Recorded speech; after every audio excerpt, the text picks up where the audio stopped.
Welcome to Brightly, You Radiant Being, the show that wildly recognizes, encourages, and invests in the radiance we all carry so you can shine your brightest. Each episode, we use our good and bad experiences, friendship, and passions to inspire thought-provoking conversation and soul-driven advice.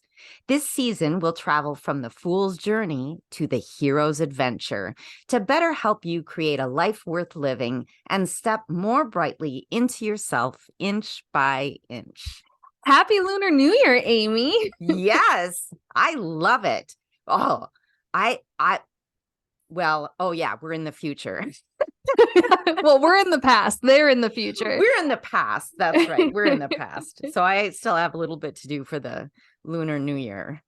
So if anybody doesn't know, or a reminder for those that do, Lunar New Year is the first new moon of the year.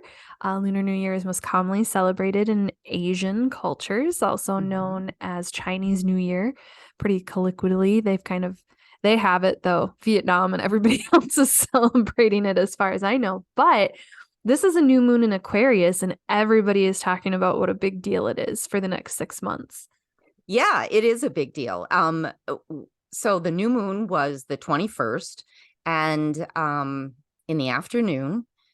And Aquarius is such a kind of a free thinker and expansive. And this is supposed to be really an interesting time for us and a great time. Well, all new moons are great times to start something new, and just kind of continuing the conversation from last week with the heroine's adventure. And we talked about starting off on this journey, on this adventure. And so we're just going to continue that conversation. And I'm just so happy that it's coinciding with Aquarius. Look at us aligning without realizing. Yeah, and the Chinese New Year. I just love that. So, continuing a conversation we had offline, I shared some things with you about some stuff that we've been talking about starting for a while, but just because of schedules or health or other reasons, it just hasn't really gotten going. And I shared some things with you, and I tried to blame it on the universe and fairies and divine timing. And you were like, no, Tracy, it's resistance.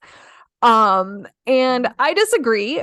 But then I also had to come to realize that most people in resistance would disagree they're in resistance and would blame their false starts or inability to start or any, 3 steps forward, 2 steps back kind of behavior on the universe or anything. But that. And honestly, if you've read Stephen Pressfield's book, nope. What? Nope, I have not. Okay, so it is The War of Art, not The Art of War. Yep, The War of Art. So it is basically all on resistance. Highly recommend it. Quick read. And what he says is that especially when you're starting something and you're getting momentum on it, that is when resistance really comes up for you. And he basically is like, the universe, I think last episode we were talking about the universe has my back or is conspiring for us. Pressfield would say the universe is conspiring against you. Yes. but what it made me think of is that going back to the last conversation, that refusal of the call is also resistance. Like, I can see we resist things that we really want to do.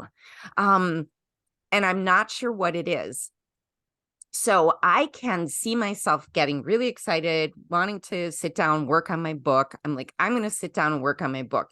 And I sit down, and then say I get a text, and I could ignore that text, or I could follow that text down a swirly, twirly rabbit hole and end up 2 hours later not having written one word. That is resistance. That is refusing the call. That is sabotage. You're sabotaging your own good things. See, and this might be I have two things. So one, Okay. this is just putting it out in the universe. We're not don't grab it just yet. It'd be like a meditative thought. Mhm. Self-sabotage is one of my biggest pet peeves. I hate that term. That's we'll get into that next. But the resistance piece.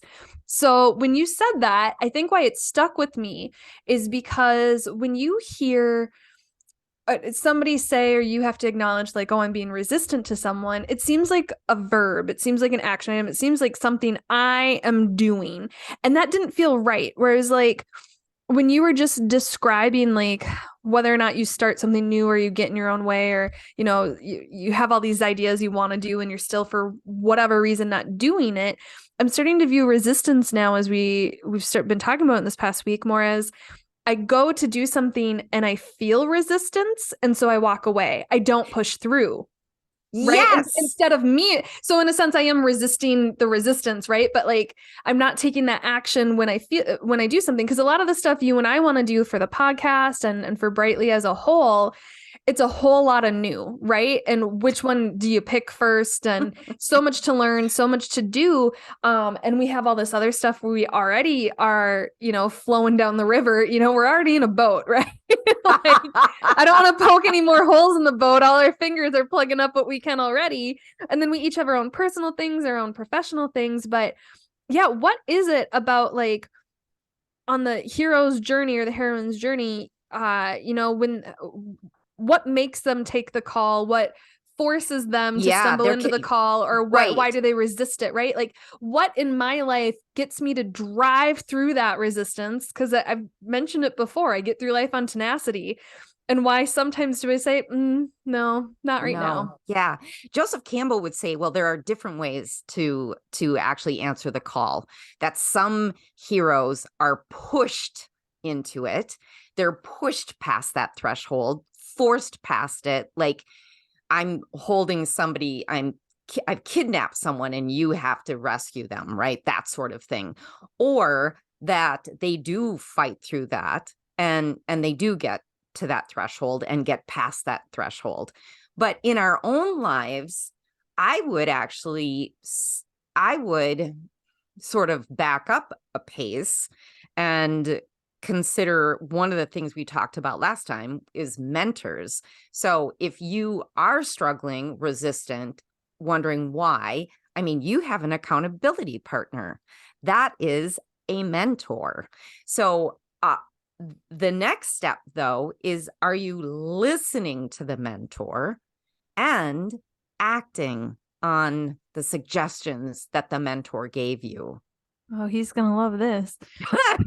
I don't think I've shared this with you yet, but okay. So January's been kind of hard on me. Like, the first Monday or the second Monday of January, this past January, like 16th or whatever, is referred to as Blue Monday because it's usually when kind of like seasonal depression really hits. It's a couple weeks past the holidays, the New Year. It's the other New Year.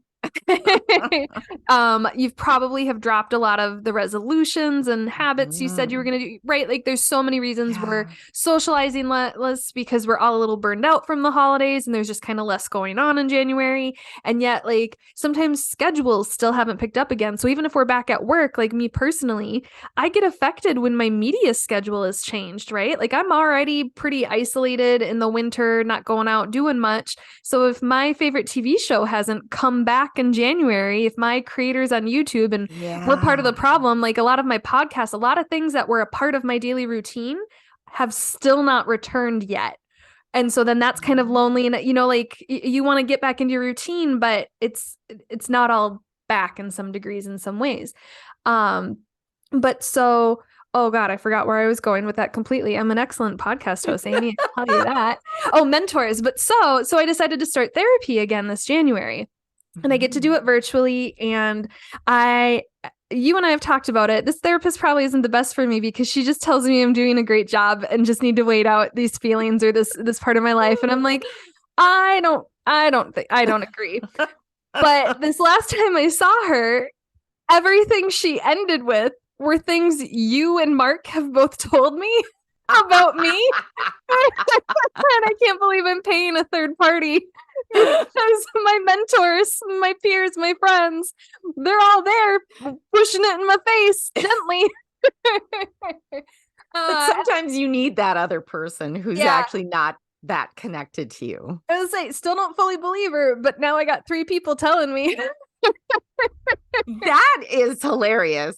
Still don't fully believe her, even though she's now the third person. Okay. Maybe I'm just not communicating well enough, Amy. No, but like that's just the thing with the resistance piece then is for this, it's not even about doing, she wants me to stop doing things. She wants me to acknowledge all that I do and just not try and do more for a little bit, not try and force things to be better, not to push through the resistance. Or to focus, dive deeper into what I already have. And I don't want to. Interesting. Yeah. So what I get from that is that you are starting many heroine adventures and not completing any of them. Because I'm cataloging them all under one umbrella. Oh my God, Amy, you just nailed it. I'm not viewing them as different things. I'm all just viewing them as the Tracy 2023 adventure instead of they all are side quests of my life. How about you? Do you have a mentor? Have we talked about that? This is one of those things where I feel like apparently I have resistance to having a mentor because I always want a mentor. And I feel like I've had mentors in my life, but not what I really want. I want an accountability partner, but not someone who's a cheerleader. Like, yeah, I don't want a cheerleader, so I can't have like a friend because I feel like with friends, we can talk our way out of things, So my mom was like an accountability partner for a while, and that was great. But that was also, it was a little too easy to just be like, well, I'm just so busy, mom. She'd be like, oh, it's okay, honey. Yeah, was a really bad impression of my mother, but she can't hear it. She's fine. She's laughing. My accountability partner, at first I was a little hesitant because I know I like to do things in my own time, in my own way, and I'm pretty fluid if other things subjectively or objectively more important come up. I like to be able to move around the puzzle pieces without permission, right? Like, or the game pieces. Mm-hmm. But what I've enjoyed about working with my partner is, we'll say we want to do something. And then even if we don't talk about it, like midweek, I'll get a text like, hey, how's cleaning out your basement going? Oh, you haven't started yet? What kind of help do you need to start? Right? Like, what if I call and talk to you tonight and you clean while we talk? And I was like, this is the best kind of accountability partner is we're helping each other be accountable. We're not necessarily holding or guilting each other into. Wow, Tracy, such a great point. Helping each other be accountable, not holding each other to be accountable. Because I feel like if you are holding someone to be accountable, that person will start to feel resentment. That is such a great point. Yeah, because during my 40-day sprint at the end of the year, I had a goal to not be on TikTok. And it was really motivating for me because I said it out loud to both you and Mark. And I was like, I can't be sending you TikToks. That would give it away. And I know if I go on TikTok, I send Amy at least 10 a day. She has a perfectly curated feed. I do. Just from me. I do. And I don't want to disappoint Mark. Like I've told him I'm not going to do something, I don't do it. So I did a great job that 40 days with that. And then because I re-injured my back this January, or I've been dealing with that, I kind of ended up back on it, just thinking it wouldn't be a big deal. And now it's a big deal again. It's too much for no reason. There's other stuff I want to do, right? Then even if I'm using it in lieu of TV, I don't want to do anymore. And so on Sunday night, I texted Mark, hey, I need you to, like, I'm not going to do it anymore. And it was really helpful to be able to be like, I don't want to have to tell Mark I was on it. And he's like, okay. So then on Wednesday, we had our meeting and he goes, so how's it been? I was like, oh, abysmal. I've been on it 3 out of 3 days, Mark. I forgot I texted you. We usually meet on Monday. I had a moment of accountability and it was fleeting. And so now I'm back in it where I was like, okay, we're going to set a deadline of post surgery, right? Like a huge thing is I'm just laying around. I can't face my TV. It's so I was like, okay, that'll be the new accountability is now he'll have to check. He knows he'll have to check in with me a little bit more to start out this time. But we both know I can do it, which was helpful. So that was great. Yeah, and getting mentored through that, because although he doesn't deal with the social media kind of addiction, he does have other stuff that I help him with. So no, I highly recommend it. If you want to use him, I'm sure he'd take a third. That might be a little too much to have him have both of us. I think that would be like, he'd be like, what is it with you two? I don't know. But I am in the market for an accountability partner. I am. Ooh, I love you just told the universe you're shopping for one. You're in the market. I love it. I did. So thank you. So I feel like we're talking about the resistance of crossing that threshold. Did we even use that word, crossing that threshold? So I use the term like pushing up against resistance, but that's a threshold. Yes. Say more. Yes. So the threshold is where, the hero of the story is finally, once they cross that threshold, they're in the new world, right? So that is also where resistance comes up, is you have to cross that threshold. And that kind of reminded me of we did an episode on I think it was called Joy Leap, but it was on leaps of faith. And in it, one of the notes that I wrote for that episode was, when a leap of any kind is needed, there's an inherent gap before you get to the other side. And it's that gap, that unknown piece, that is really what we fear. So the resistance coming to that threshold, it's fear of the unknown.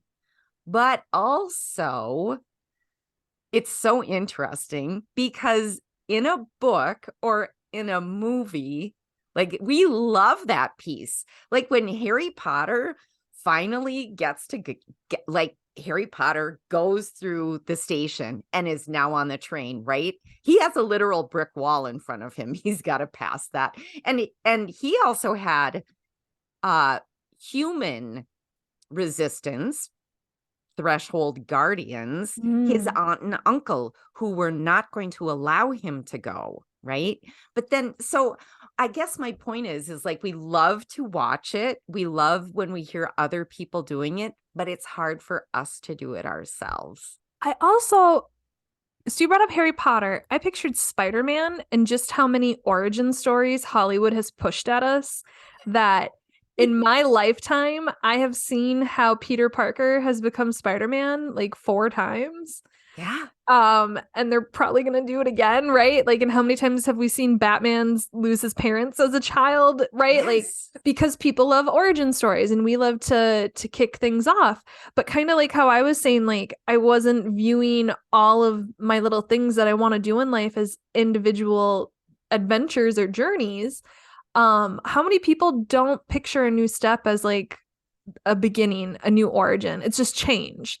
Right. But really it's your new origin story. It's a new beginning. Yes, it is. And I think that if we can become aware of how many times we are crossing a threshold, or where we have to combat a threshold guardian, like, think about going to a university. You have to do a lot of things and face a lot of threshold guardians to be accepted at that university. A new job, there are threshold guardians. So a threshold guardian doesn't have to be Serbius.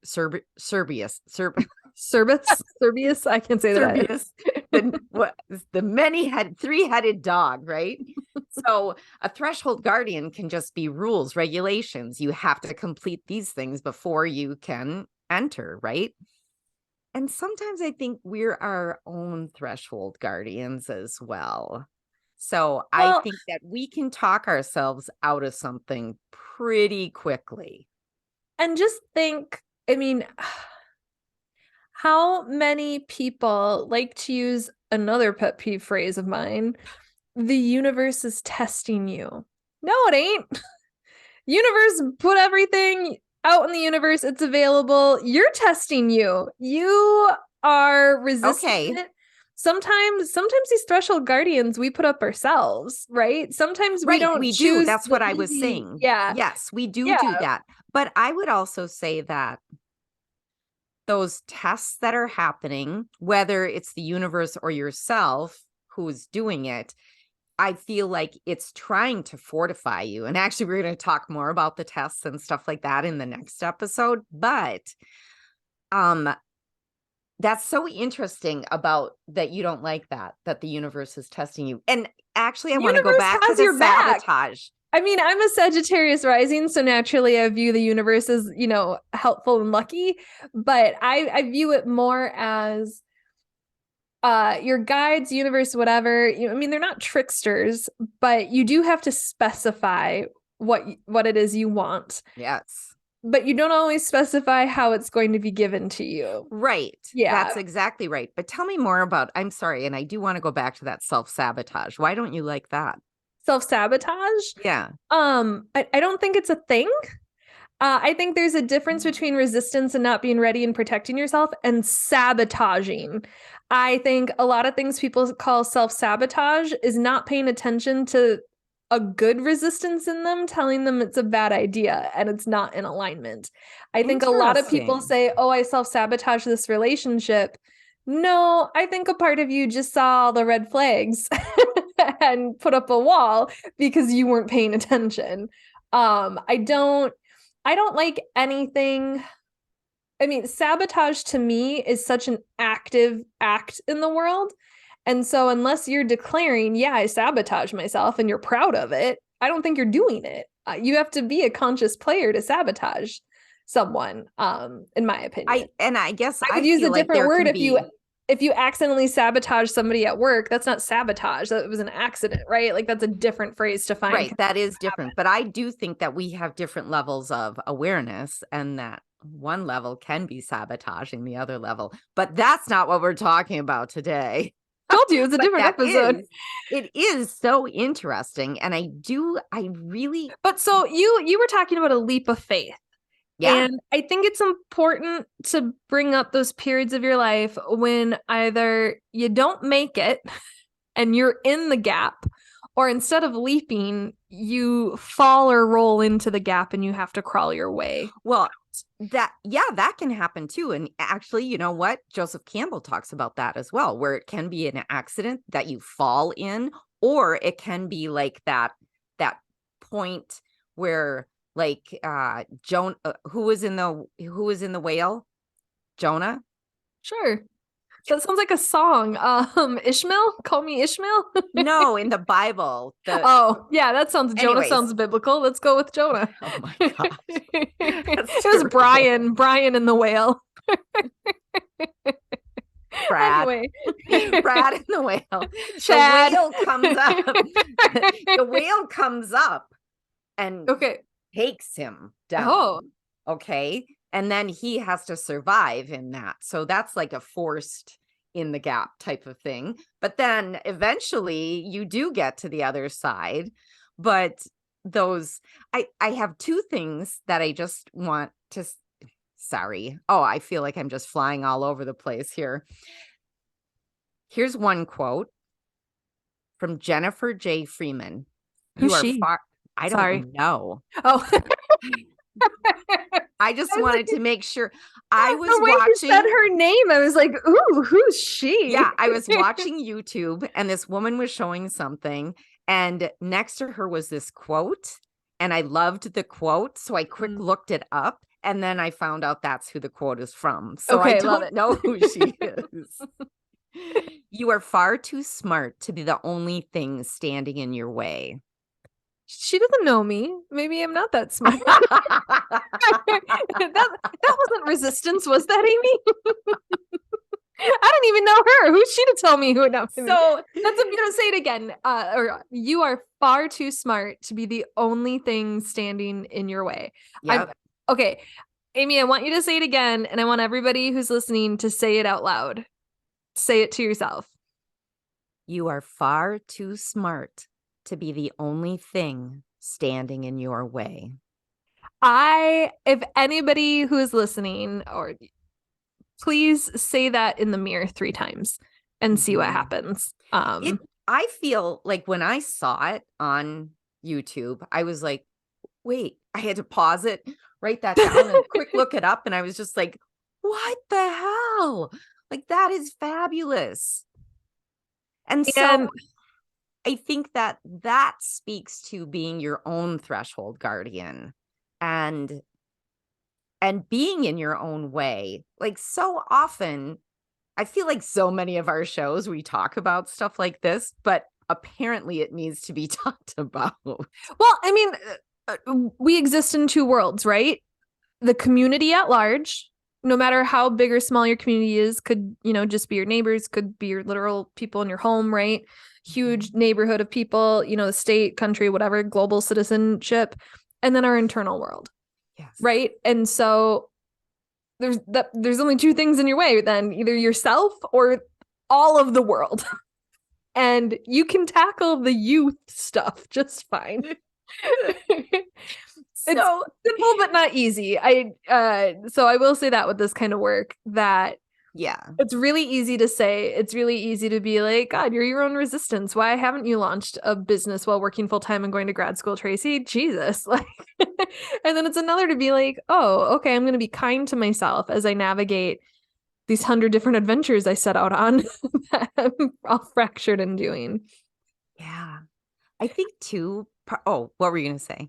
Well, I was just going to say, we had an episode a while back, and I did not do any research like you did, but we did the 5 whys, which you don't have to listen to our podcast to do it. But I recently did it with a friend, and they kept going to problem solving, and I had to keep stopping them and telling them, I have 3 more whys to ask you. Stop solving it. Just answer the why. But if you're standing in your own way, I feel like the 5 whys is a good exercise. If you're trying to find out what your threshold guardians are, I think the 5 whys exercise is a great thing. And I think that was one of the things that you brought up, that and you had me do that. Like, okay, do the 5 whys for why haven't you written the book? And it was pretty eye-opening. It was extremely eye-opening. When I do it, I already know those things, but it makes me feel it. I can't avoid it, right? That like it's one thing to intellectualize your whys. It's another thing to fully understand them and embody them and let them exist, and then decide to what does Joseph Campbell say you're doing? Slaying the which that thing? First step or whatever you're talking about. I don't see it in the notes, but like I don't know. when the hero begins their journey, essentially. Oh, the call to adventure. The call to adventure. Yeah. The whole title of our first episode of season 3. I'm so engaged. Right there in the notes. I would say too that if you're doing the 5 whys, or if you're contemplating the fact that you are your own threshold guardian, or maybe there are actual things out there that would be difficult to surmount, that, I mean, I always see challenges as opportunities. You can eat weaknesses, challenges, those are opportunities. You just have to figure out how it's an opportunity and what you're going to do about it. So when I was watching the last lecture, Randy Pausch, the professor who died of cancer, and he was at Carnegie Mellon giving this lecture, and it was all on childhood dreams. And one of his dreams was to become an Imagineer at Disney from when he was a child. And there was an opportunity that he could actually go, like, after he was done with his master's degree, he applied to Disney, and they sent him a very nice letter and said, no, thank you. So he says, he talks about this. It was a brick wall, right? It was a brick wall. But he reminded the audience, he says, the brick walls are there for a reason. They are not there to keep you out. They are there to give us all a chance to show how badly we want something. So when people say the universe is against me, if that is happening, I think it's more that I think the universe is saying, you're not ready yet, fool. You got to have more skills. Show me. Yes. We're not going to just hand you something. You said it earlier. You said it's simple, but it's not easy. That's one of those. And then there's a piece to this we haven't touched on. I don't know if it'll come up in any future episodes relatively soon, but there's a grief with all this because those universal tests, these brick walls, sometimes we walk away from them. Sometimes we don't take the call and either we're forced into it or we go and get that experience and skills and we come back and we're like, okay, we're ready. And it's not the opportunity we wanted. Right. So maybe the opportunity is still there, but maybe it was a relationship you wanted and you just weren't ready for it. And now that person's moved on. You're still ready for a relationship, right? Like he wanted to be an Imagineer and Disney said no. That's not the only place you can be creative in the world, right? Oh, and believe me, he actually went on to not be an Imagineer, but he got to work with the Imagineers for 6 months. He took a sabbatical after he became a professor, worked with them for 6 months. At the end of the 6 months, they offered him. They said, will you come and work with us? But because he had that experience, he was like, I loved it. No, thank you. But what he did do after that is then he continued to be a consultant for them, but at a very limited, like one day a month or something like that. So he eventually was offered it. And then he realized, oh, it's not what I really want to do. But also, he got what he wanted and it didn't appear as he asked for it. Right. And it did not at the time, not in the way he thought it would happen. So would you say with Hero's Adventure, Heroine's Adventure, what would you say, what role does expectation play in it? Ooh. Tune in 3 or 4 episodes when Amy and Tracy. I mean, it's probably more than the few minutes we have left, but yeah, I think that's a huge piece. And if you're listening to this kind of around the time it airs, the new moon is typically used for intention setting and manifestation, and full moons are more around release. With this being the first new moon of the year and Aquarius season starting, all these planets out of retrograde and something's going into something and something that I can't recall astrologically. Jupiter's going to be going into Aries. No, that's not the one I'm talking on. Okay. There's something with Uranus and Pluto, and so something that doesn't happen all that often. And I saw a TikTok about a week ago, like really encouraging if you have long-term goals that this is the best time to do it and do it before the new moon.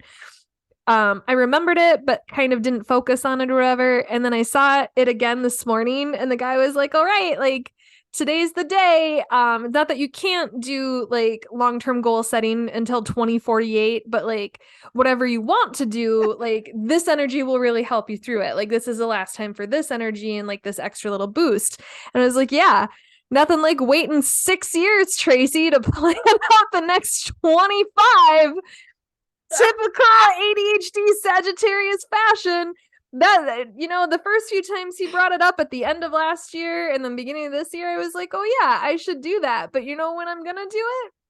7 p.m. the Friday night. I got 5 hours, Amy. I got 5 hours left and I'm gonna do it. But I'm gonna do it too. But like what I think what's really helped me with this new moon is it's also a really good period of release right now because it's technically the last day of the old Lunar New Year, right? And Aketra, who you may have seen me repost reels and Instagram posts from, She had something recently where she said, as part of your meditation or kind of your talk with the universe, journaling, whatever, just say, I am, or work on this too, but I am releasing everything at once. This is the greatest shift I'm going to go through. And I think in terms of what we talked about in episode 101 and then now this one, we're kind of trying to craft the outline of our adventure, right? Like we'll talk about expectation setting later, but we're trying to say like we can do this intentionally. You might be pushed, right? But like there's some stuff you could do, kind of goes into episode 100 and the mosaic of your life stuff, but like if you know you're going to take an adventure or be pushed on one, or let's say you've been pushed and it's not going well so far, like what all can you just release all at once, right? Like what can you just let go? What can you drop? And like, is that maybe one of your threshold guardians is you haven't released something that needs releasing. You haven't stopped. You haven't put down something you can't take with you on this new beginning. Yeah, I really appreciate that. And I think it's so important to release the things first before you can set those new intentions, right? And I think too, if we're talking about beginning a new adventure, intention, expectations, like what are your intentions for it and what are your expectations? I am all for great expectations. I haven't read the book, but but I am for always expecting the best. And it does not throw me for a loop when that doesn't actually happen, because I just pick myself up, dust myself off, and know that something else so then will happen. Maybe what we'll need to explore then is hope and expectations. Two sides of the same coin, or having hope instead of having expectations. Because you can be disappointed with either, but you can still have hope, right? Like if something doesn't work out. But people also put up those threshold guardians against hope as a way to protect themselves. And I wonder how much expectations play into all of this. It's one thing to draft your outline. It's a whole nother to just freeze in place when it doesn't happen as you drafted it, right? To treat it as a final.